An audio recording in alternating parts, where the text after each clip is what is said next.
So I was waiting to tell you about the truck because my phone's old and the sound isn't that great. So you got to bear with me with the sound on the phone. Um, Sucks. So anyway, it's a 2014 Tundra. Bought it in July. It's got 4,354 miles on it. Um, the previous pickup trucks I've owned have been 1990 F-150, four-wheel drive, regular cab, straight six, great truck. A 92 F-150 with the V8 in it, 302, pretty good truck. And my most recent pickup truck was a '05 F-250, super cab, short bed, 5.4 V8, gas, four-wheel drive, with 44,000 miles on it, which I traded in on this Tundra. The reason I got rid of the F-250 was because I had three kids, and the super cab with the doors the way they open, it just sucked. You have to open your driver's door to let the kids in, and it was so tight back there for them now, so they're getting too big, and their head is actually hitting the back of the glass because, as you know, the F-250 super cab in '05 has no headrests. Has three seatbelts back there but no headrests. So that was a big issue. I did want to get another Ford. The new F-250 crew cab I couldn't afford. It was just way out of my budget. So I ended up looking at an F-150 STX crew cab, four-wheel drive, 5.0 V8. I test drove it, really nice. Was looking at getting it. I was excited until I talked to the salesman, and they told me how much money it would be a month. It was like $680 a month for 72 months. And it was a low interest rate too. It was like 3.9 or something. And the reason it was so high is they were only giving me $9,200 for my trade-in, which my F-250 was in really good shape. I took care of it, 44,000 miles on it, washed and waxed it a lot. It had the rust issues under the bed rails, but the back wheel wells just started popping a little bit, nothing major. And another reason I got rid of the Ford is burning oil.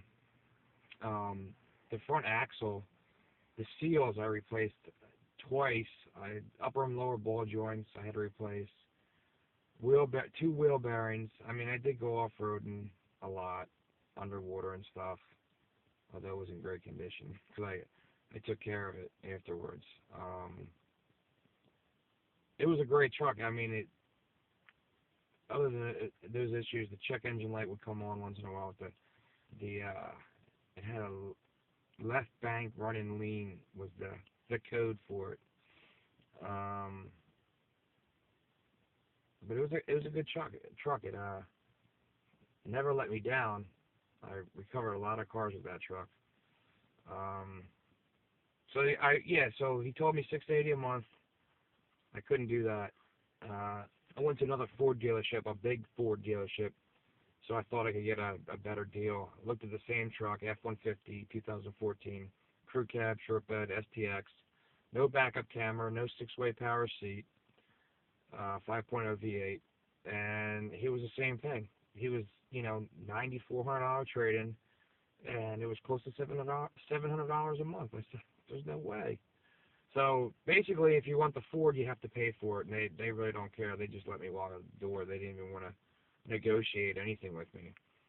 So, I needed a half-ton truck crew cab because of the kids. Nothing against Dodge. I just don't like the way they look. Never owned a Dodge. I didn't want a Dodge. I didn't want a Nissan Titan because I've heard some problems with their trucks. And a couple of people I know have problems. So that leaves you with a Chevy Silverado or a Toyota Tundra. And I took this Chevy for a ride. It was nice, quiet. I just didn't like the 8 cylinders, the 4 cylinders back and forth. I can just see that being an issue sometime later. And I don't like the look of the truck. It has like the square wheel wells. I just didn't like that look. And the back seat of the Chevys, they don't have a middle headrest. which I don't understand. You have 3 seatbelts. I mean, they say, oh, it blocks your view. Well, it doesn't seem to block my view in my Tundra, and if someone's sitting there, their head's going to be in the way anyway. So why not just add a smaller headrest? That made no sense to me. So I went to the Toyota dealership. They gave me $14,700 for my Ford F-250 on a trade-in, and it's $399 a month for 72 months. So I ended up walking out with the Tundra. Not saying that the Tundra's perfect. I don't think any vehicle is perfect. I think every vehicle has their own little issues. Case in point, I have a little noise coming from the dash right in the passenger side up here, like some kind of creaking, squeaking noise. I can't describe the noise, but I hear it, every time I drive the truck, and it's kind of annoying. So if there's any other Tundra owners out there have the same noise, have any input on it, what it is, let me know. I'd love to get that resolved. Another thing with the Toyota I don't really like, I think they should have did a better job of placing the tow hooks, in the front of the truck. They're really low. I'll show you. Step out.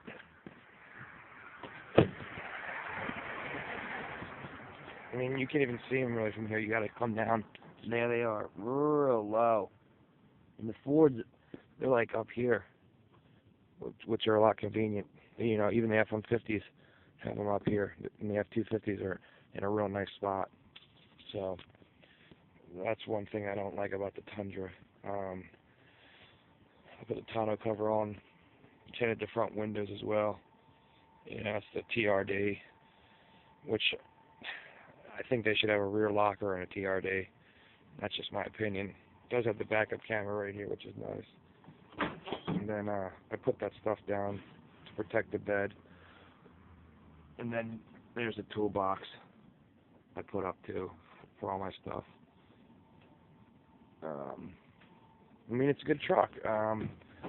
But yeah, a couple of things Toyota should have done a little better were the tow hooks. Also, I don't know if anybody else is like me, but I like having a lever to engage the four-wheel drive. I have the push button, which I'm still getting used to. It's just weird coming from my F-250 because I had a lever with locking hubs, and it's just, you pull it, it's in, you push it down, it's totally off. When you have the Tundra, you put it in four-wheel drive, the four-wheel drive light blinks a couple of times, then it engages. When you turn it off back to two-wheel drive, it blinks and it doesn't go off right away. So if you're turning a corner and it's grabbing, it's kind of weird. I wish they would just put a lever in, like the Toyota 4Runners, the TRD Pro have a lever for engaging the four-wheel drive. It'd be a nice option if Toyota, the Tundras, could have a lever instead of the push button. I could care less for the push button. I'm just old school, I guess. I like to have that lever. But, I mean, it's a nice truck. The gas mileage, getting like 13.5 maybe around town. I get like 19 on the highway going down to the Outer Banks, North Carolina, which is, pretty flat. But, yeah, around town it's not the greatest on gas. I guess that's what you get for getting a 5.7 V8 that's firing on all 8 cylinders all the time. But, yeah, I hate to see what this is going to be like if I lift this truck, what the gas mileage is going to be. I mean, it's a nice truck, though. I enjoy it. We'll see how it holds up, It's still pretty new, only 4,000 miles. So, 40,000 miles, I like to see how she's holding up. It's a lot different from my F-250. F-250 had a solid axle in the front. I had a couple problems with that. I mean, it's strong. It's a Dana 60, But, for me going off-road now, would get water inside that axle tube because the seals weren't good. I really think the independent suspension with the CV boots is better sealed than the solid axle. That's just my opinion. I don't know. So we'll see. I'll put this thing through its paces, maybe in like 10,000 miles. Maybe take it to the Pine Barrens in Jersey. See how it does. So that's that.